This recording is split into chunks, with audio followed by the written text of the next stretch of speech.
I'm Chris Myers, Orlando Fly Casting Lessons in Central Florida Sight Fishing Charters. I'm a full-time fishing guide and casting instructor in the Orlando area.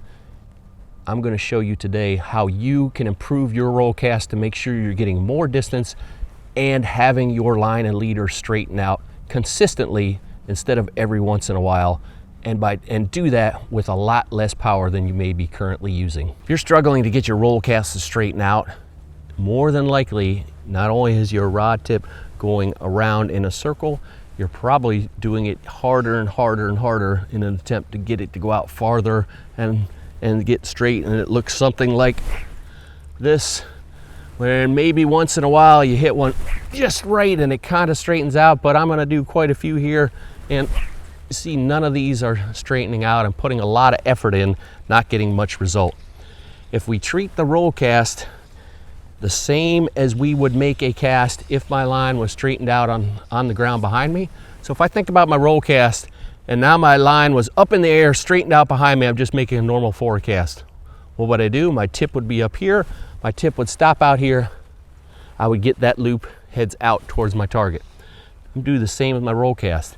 I come to the side, I lift up, I go out, my tip went on that same exact path.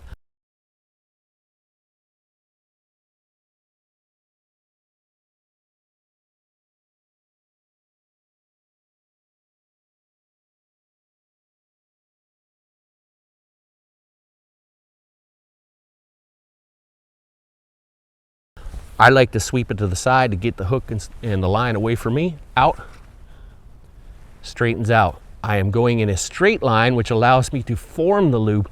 I'm keeping the tip up, which allows me to maintain tension, which is extremely important to loop longevity and line speed. If we are introducing slack into our cast, we are taking away from that line speed, and now it didn't straighten out. So I make that same cast here. This one straightens out. Now I'm going to make the same one. I'm going to drop my tip too early. That one didn't quite get as straight and was traveling much slower.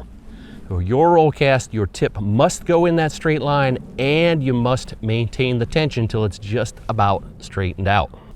Try incorporating those tips into your roll cast and you will find it'll work much better. And if you want to improve your accuracy and presentation on your normal overhead cast, you can check out my video on how to do that right here.